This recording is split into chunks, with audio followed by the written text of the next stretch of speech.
दोस्तों, झील किनारे बसा एक छोटा सा कस्बा जिसका नाम था राजगढ़ अपनी शांत हवाओं और हरियाली के लिए मशहूर था। पर इस कस्बे में एक ऐसा राज दबा था जिसकी गूंज दूर दूर तक सुनाई देने वाली थी। इस राज का केंद्र डॉक्टर सोनम थी, एक सुंदर और बुद्धिमान और इज्जतदार महिला जिसकी ज़िंदगी देखने वालों को आदर्श लगती थी।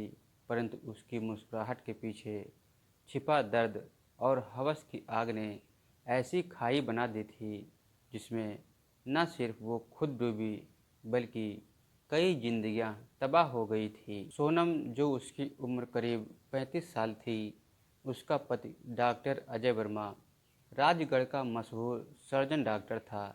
अचानक एक सड़क हादसे में उसकी मौत हो जाती है। हादसा इतना भयानक था कि शव की पहचान भी मुश्किल से ही हो पाई थी। इसके बाद सोनम पर दुखों का पहाड़ टूट पड़ता है। अस्पताल की जिम्मेदारी, अकेलापन और समाज की टेढ़ी नज़रें सब मिलकर उसे भीतर ही भीतर तोड़ रही थी। दोस्तों, लोग कहते थे डॉक्टर सोनम बहुत बहादुर है, अकेले ही अस्पताल संभाल रही है। पर सच्चाई ये थी कि रातों में वह अकेलापन उसे काट खाता था। उसी अकेलेपन में धीरे धीरे उसकी नज़र अस्पताल के एक कंपाउंडर पर ठहर जाती है। इसका नाम होता है रवि। उम्र में सोनम से 8 साल छोटा था, साधारण सा युवक था, पर उसकी आंखों में महत्वाकांक्षा और चेहरे पर चंचलता झलकती रहती थी। एक रात जब अस्पताल में बिजली चली गई थी, सोनम ने रवि को फाइल संभालने के लिए अपने केबिन में बुलाया। अंधेरे और सन्नाटे में दोनों के बीच की दूरी पिघल गई थी। उस रात जो आग जली, उसमें दोनों को एक ऐसे संबंध ने बांध दिया गया जो समाज के सामने बताना नामुमकिन था। दोस्तों, शुरुआत में सोनम ने इसे कमजोरी समझकर अनदेखा करने की कोशिश की, पर धीरे धीरे रवि उसकी कमजोरी नहीं बल्कि उसकी ज़रूरत बन गया था। दोस्तों, रवि अब सोनम पर हावी होने लगा था। मैडम, अगर आप मुझसे रिश्ता तोड़ोगी तो सबको मैं बता दूंगा। लोग आपकी इज्जत को नीलाम कर देंगे। सोनम डर जाती है। उसकी प्रतिष्ठा, उसके अस्पताल का नाम सब दांव पर लगा था। रवि ने इसका फ़ायदा उठाना शुरू कर दिया था। दोस्तों, वो सोनम से महंगे तोहफे मांगता, पैसे ऐंठता और अस्पताल के फंड का गलत इस्तेमाल करता। सोनम भीतर ही भीतर जलने लगी थी। एक दिन सोनम ने रवि को सुना वो कस्बे की दूसरी लड़की से शादी करने की बात कर रहा था।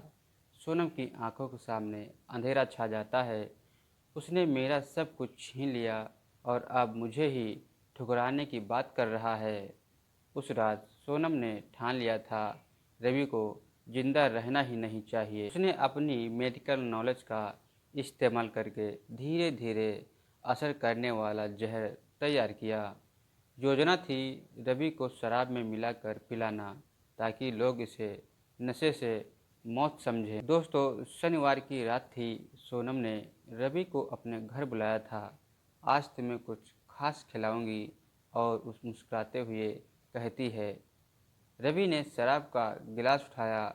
मैडम, आप तो कमाल हैं, आपके बिना जिंदगी अधूरी है। वो शराब पीता गया और थोड़ी देर बाद उसकी सांसें भारी होने लगी थी, चेहरा नीला पड़ने लगा था। मैडम, ये क्या हो रहा है मुझे? रवि उस मैडम से कहता है और रवि की आंखें फैल जाती हैं। कुछ ही मिनटों में उसका शरीर ढेर हो गया था। सोनम ने ठंडी सांस ली। अब हमेशा के लिए चुप रहोगे। सोनम उसके शव को अस्पताल के पिछवाड़े वाले बड़े स्टोर में उसको छिपा देती है। अगली सुबह जब रवि गायब था, लोग कहते थे शायद वो कहीं भाग गया होगा। पर पुलिस को शक हुआ।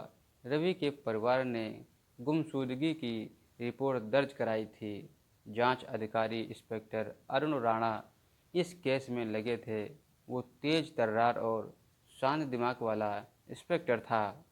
उसे पता चला कि रवि आखिरी बार सोनम के घर जाते हुए देखा गया था। पुलिस ने सोनम से पूछताछ की। रवि तो यहाँ नहीं आया, शायद भाग गया होगा, सोनम ने कहा उस पुलिस वाले से। पर इंस्पेक्टर अरुण ने उसके चेहरे पर बेचैनी सी देखी थी दोस्तों। उन्होंने अस्पताल के सीसीटीवी कैमरे देखे। रवि आखिरी बार सोनम के घर के पास दिखा था, लेकिन वापसी का कोई फुटेज नहीं दिखा था। दोस्तों, स्टोर रूम की तलाशी ली जाती है और वहीं से उठी सड़ी गली गंध से सब राज खोल दिया था। सब वहीं से मिलता है, पीछे वाले स्टोर रूम से दोस्तों। तभी सोनम को हिरासत में ले लिया जाता है। इंस्पेक्टर अरुण ने सख्ती से पूछा, क्यों मारा था इसे? सोनम की आंखों से आंसू बह निकलते हैं। उसने मुझे ब्लैकमेल किया, मेरी इज्जत नीलाम करने वाला था। मैंने सब कुछ खो दिया था, मैं बर्दाश्त नहीं कर पाई थी। अरुण ने कहा, आप डॉक्टर थी, जिंदगी बचाना आपका काम था, पर आपने हवस और गुस्से में एक जान ले ली है। दोस्तों, सोनम का मुकदमा चलता है। सोनम के वकील ने दलील दी कि उसने मजबूरी में ये कदम उठाया है, पर अभिषेक के पक्ष वालों ने बताया कि रवि के ब्लैकमेल के सबूत, उसके पैसे ऐंठने की बातें और सोनम की स्वीकारोक्ति पेश की है।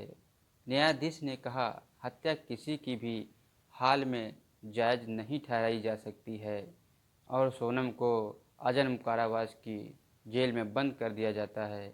जेल की सलाखों के पीछे बैठी सोनम सोचती रही, अगर मैंने उस रात धैर्य रखा होता तो शायद ज़िंदगी कुछ और होती।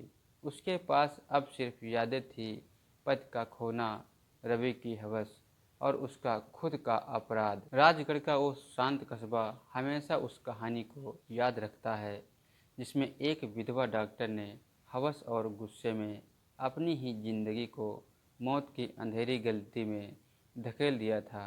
दोस्तों, यह कहानी बस यहीं तक थी। तो यह कहानी आपको कैसी लगी, कमेंट में ज़रूर बताना। अगर आपने हमारे चैनल को सब्सक्राइब नहीं किया है तो हमारे चैनल को सब्सक्राइब करके हमसे जुड़